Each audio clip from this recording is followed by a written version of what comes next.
Alright, so the next generation of consoles is out now. And let's be honest, they're really freaking expensive. Alright? And I know some of you out there, it's like, what are you talking about? $500 is very affordable. Yeah, no, I'm sick and tired of seeing these YouTube videos where they have the 10 most affordable TVs you can buy, and they're talking about $600 and $700 TVs. Yeah, no. $500 is a lot of money, okay?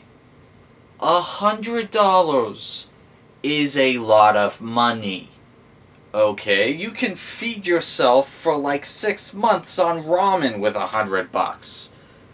I know it's going to get old eating that fast, but regardless, buying a new console is not an affordable prospect, alright? And there's a lot of gamers out there. I mean a lot. They can't afford a brand new console. I used to be one of those gamers. I couldn't think about... I never in my wildest dreams thought one day I would have a PS4 and an Xbox One sitting right in front of me.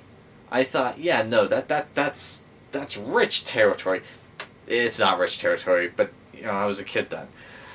So I was doing the next best thing. I was going for a last gen console. And now in 2020, it's going to be 2021 like a week.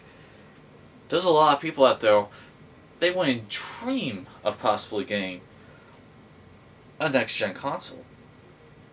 But one of these two babies, they might get one of those now. And some of you probably have no idea what you're doing when looking at one of these two consoles to get. So today I'm doing kind of a comparison of my time playing on the PlayStation 4 and the Xbox One. What I thought, things I noticed, things you should look out for depending on your lifestyle, what your internet situation is, what kinds of games you're into, stuff like that. Now, for starters, I am not a PlayStation fanboy, nor am I a diehard Microsoft fanboy. Let's get that out of the way right now. I like both consoles. Okay, not equally, but I like both companies equally. Let's say that. I've always rooted for the home team. Okay? I've always wanted Microsoft to succeed. PlayStation's always had some really good products, though. And, hey, last generation before this generation, the 360 PS3 era, I desperately wanted so bad to have a PS3, but I found a 360 for $50. So I went with that, and I haven't been disappointed. The 360 has been an amazing console.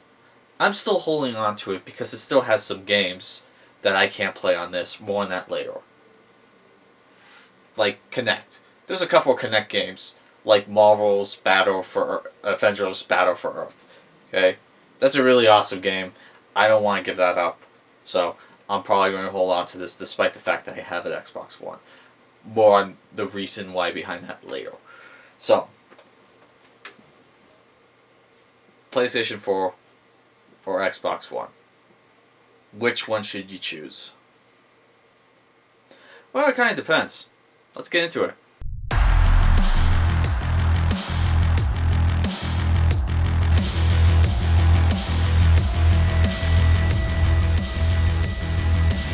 Real quick, I just want to point out that for prosperity reasons, I'm comparing the Slim PS4 with the Slim Xbox One. Okay, so I'm not doing a PS4 Pro with an old Xbox. I'm not doing an Xbox One X with the first generation PlayStation 4.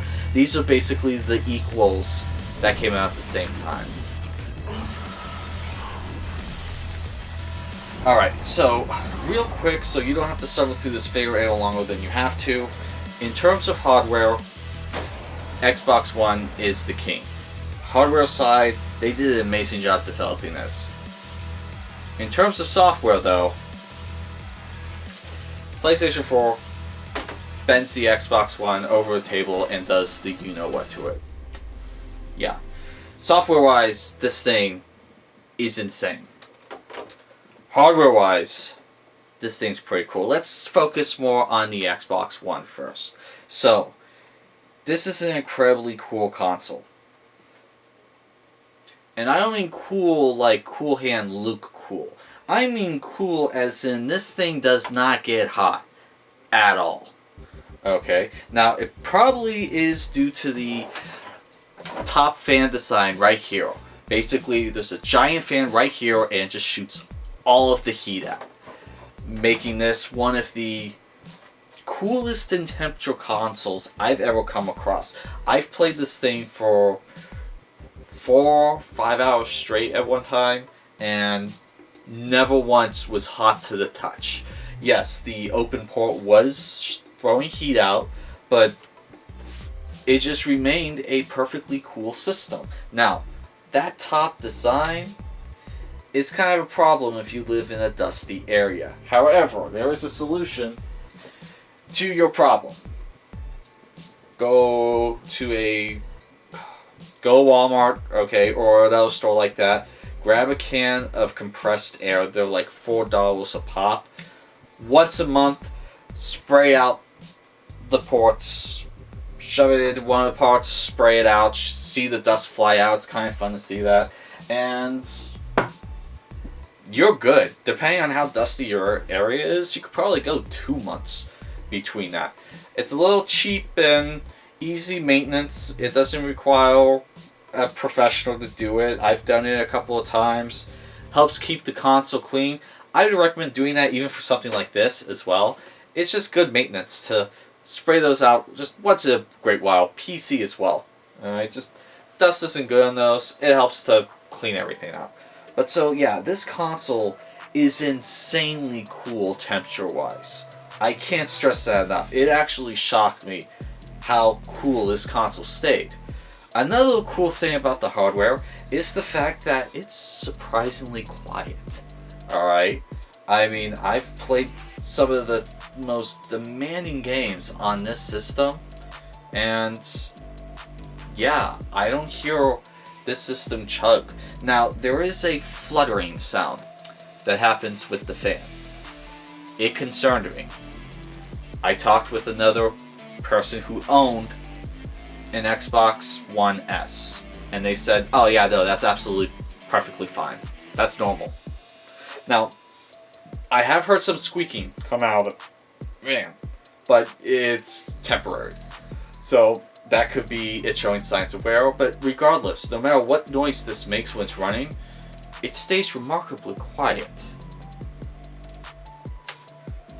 So in terms of hardware, this is pretty awesome. Also, lest I not forget to mention, this comes with a 4K Blu-ray player. So if you have a 4K TV and you want to enjoy some of those black labeled 4K movies you see at the store, this will run those.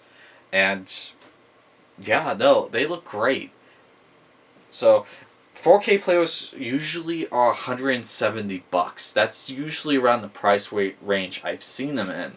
So if you can find one of these Xbox One S's for $200 to $250 range, then $170 of that is alone for the 4K Blu-ray player.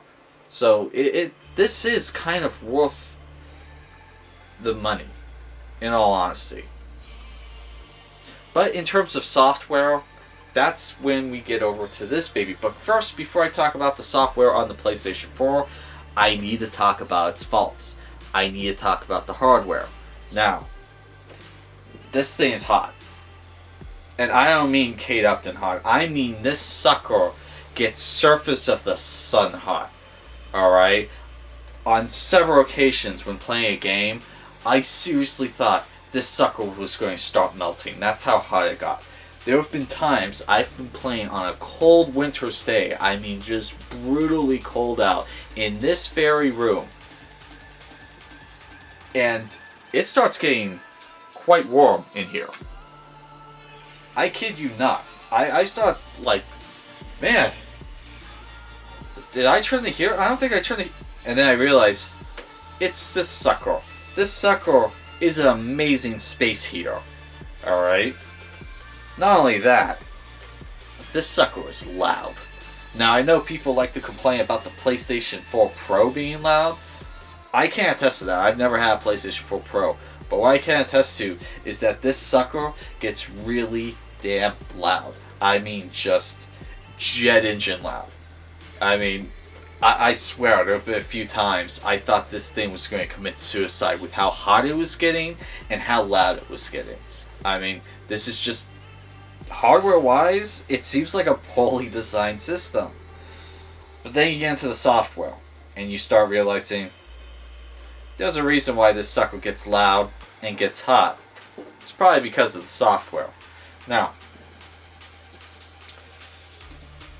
let's talk about the menu system. Now on Xbox One, I can't really show it because I'm not made of money. I can't have another one hooked up while I have this one here. These are the only ones I have. So I have my 360 on TV in the background. But so I will try and add in a menu system to give you an idea of what this looks like. The menu system on the Xbox One is cool, but it's kind of annoying when you pop in a brand new game disc and it doesn't come up to the forefront. No. It's all the way over to the right, where you have to go and hit enter and then it'll play. On the PlayStation 4, the menu is so slick. Basically, you pop in a disc and right at the front of the row, on the left, there's the game on the disc you just popped in. Hit play. Right at the forefront. Also, another thing software-wise, PlayStation 4, you can actually look at your trophies offline. Xbox One, for some cockamamie reason, you can't look at your trophies offline. At all, period. You have to be online to look at your own trophies. What is up with that? That makes absolutely no sense. And it's not like this is an online-only console. Neither of these are. Now, both of them require a online registration when you first get it. So, that might suck for some people who absolutely can't get internet anywhere. You can't even get at a friend's house. If you have really lousy internet, I would recommend going to like a lounge or a cafe that has Wi-Fi, a place with a TV and free Wi-Fi, or a friend's house. And like, hey, I just got a new system. I need to do an initial startup update. Alright, that's one of the best ways of getting one of these to a point where you can play it offline. I'm an offline gamer, so it's important to me, and I know that's important to a lot of people out there who not only can't afford internet, they just can't get it. No one's offering it to them. So, but regardless if both these can be played offline, the fact that this can't show you achievements offline is ridiculous. It's insane. It's idiotic. Whoever Microsoft decided that, I'm sorry, that's some... Either they're evil or they're an idiot. But I digress. Let's move on. So, yeah, you can look at trophies on this one. You can't look at trophies on this one. But let's talk about downloads now. I almost forgot one thing I need to mention is in terms of how updates work on the PlayStation 4 and the Xbox One. Now, an unfortunate fact of the state of gaming today is that all games require updates. There's no avoiding it.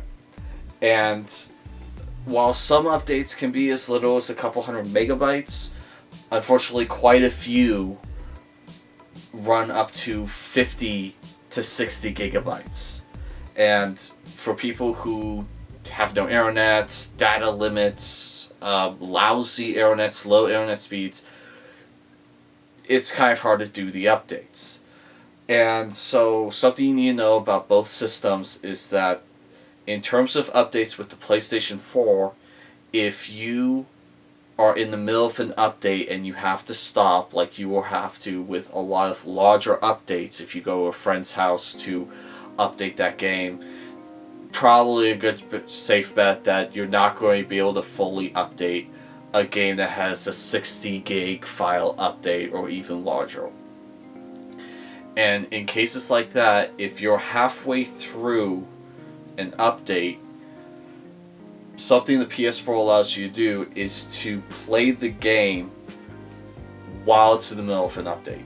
It'll bring up a pop-up notification and it will ask you, do you want to play this without any of the update install in the game because it's in the middle of an update, and you can say yes and continue on. Xbox One, on the other hand, apart from a few handful of games that have a ready to start point in the update, which very few do, 8 out of 10 games you cannot play until the update is finished. So essentially, if you have a brand new game and you started an update, couldn't finish, when you're off, even if you're online, you cannot play that game until the update is finished. So case in point, Gears 5. Get the game installed. Yeah, you can kind of play it from its base original point, but if you do any updates from the original disc, requires about a 60 to 70 gig update, so it's going to take a while. You cannot play that game until that entire 60 or 70 gig update is complete. So essentially, Xbox One will brick any game that it's in the middle of an update for, no matter what. You can't play it no matter what. And so this is important to know if you suffer from no internet or any of the problems with internet. So something to keep in mind when considering these two games. Yes, PlayStation 4 is slow on downloads. And many times I've had to take numerous trips to lounges just to get one game to install. Now, yes, unfortunately I made the foolish decision of not getting a large game on disc, but tried getting it digitally. I was foolish. But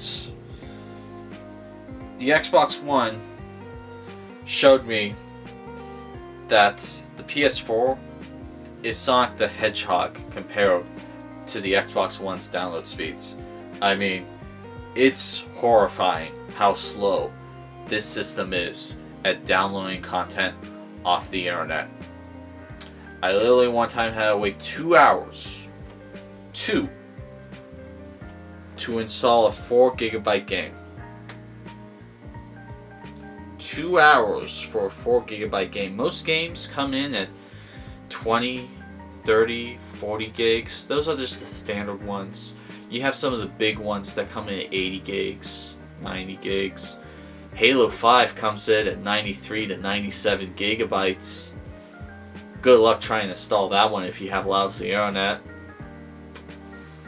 Yeah, no. Also, the other bad thing about this one right here is you can only download one thing at a time. Only one.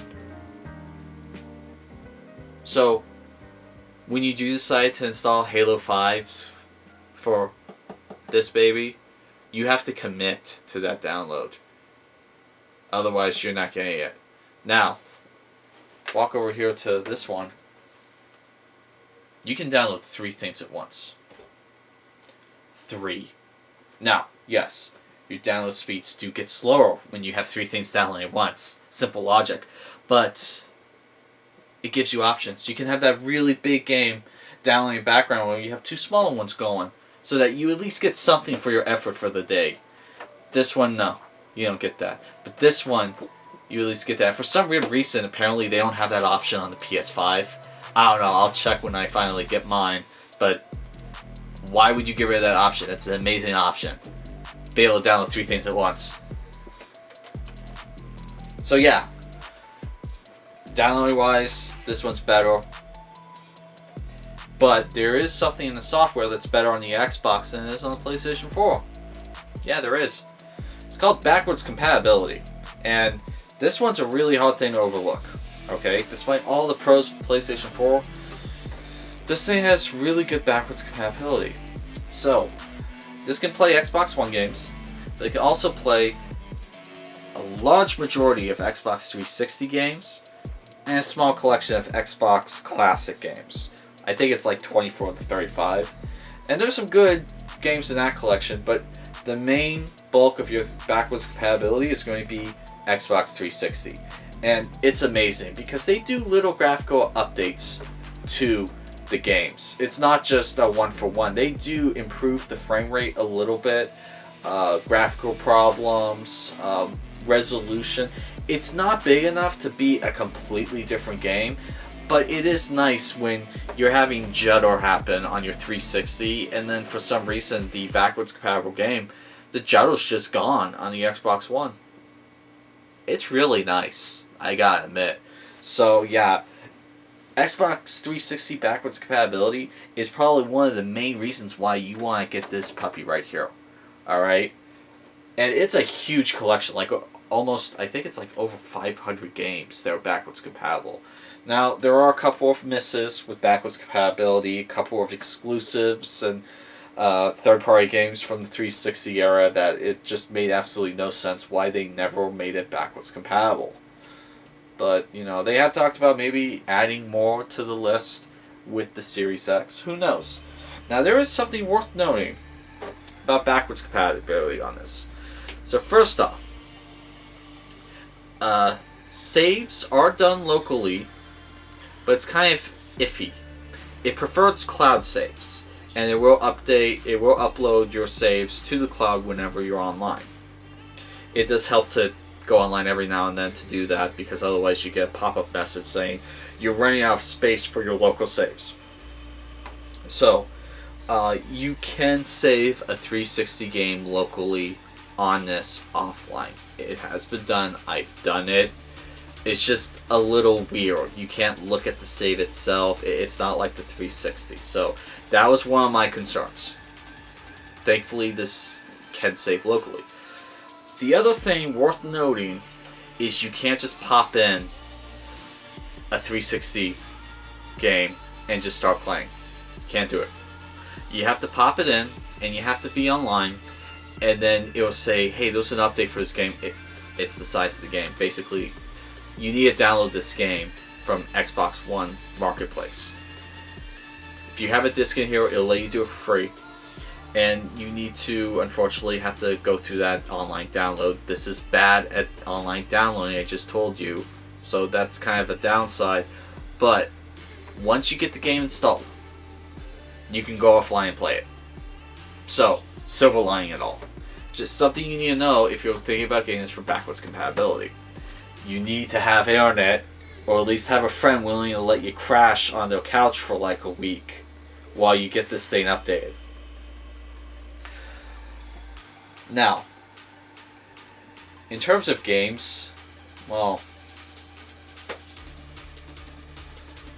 Xbox One dropped the ball in terms of games this generation. It's just a fact. I mean, yes, there are exclusives for this. You got the big three. You got Forza, Halo, Gears of War.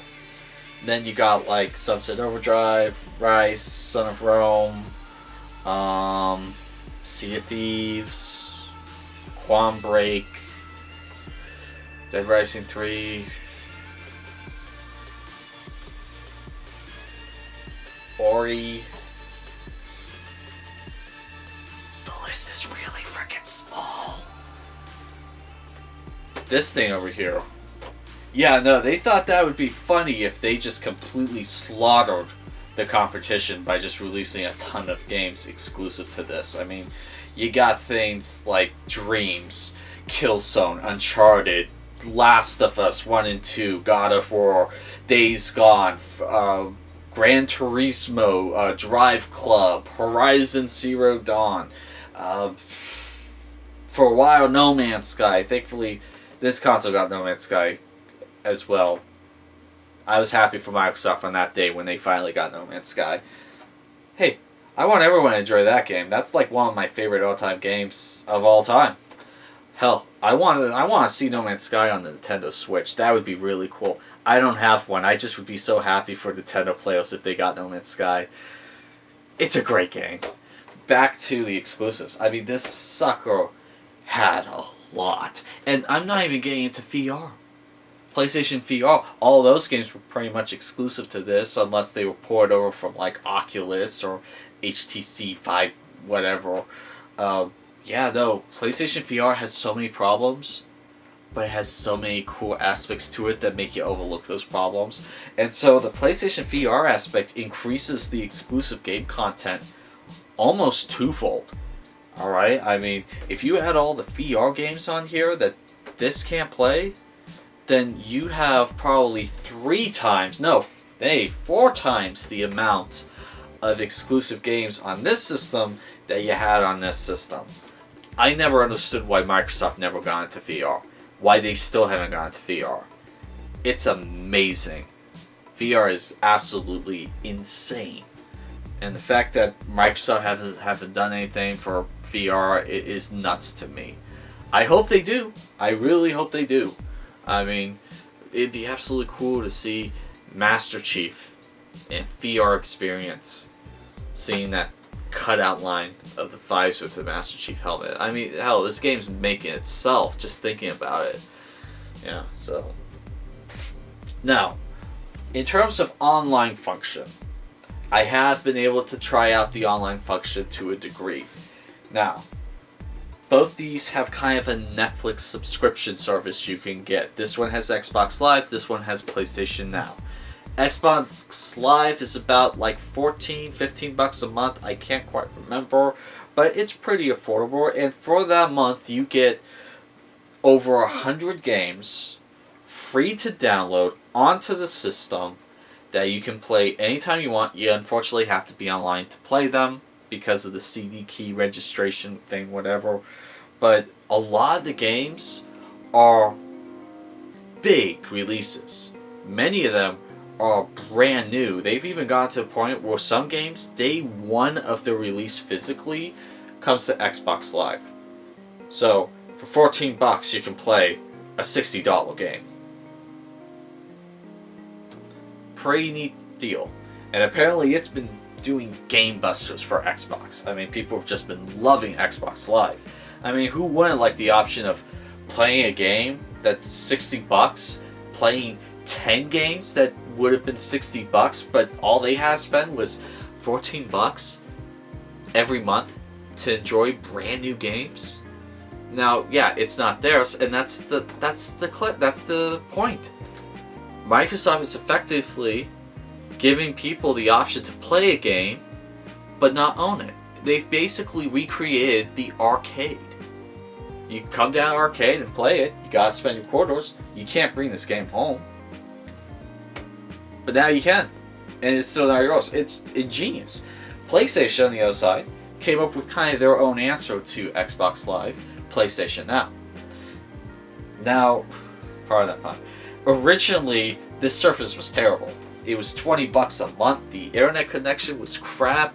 And they had mostly just last-gen games, only a couple of current-gen, but they stepped up and fixed this to a point that it's a pretty decent competitor with Xbox Live.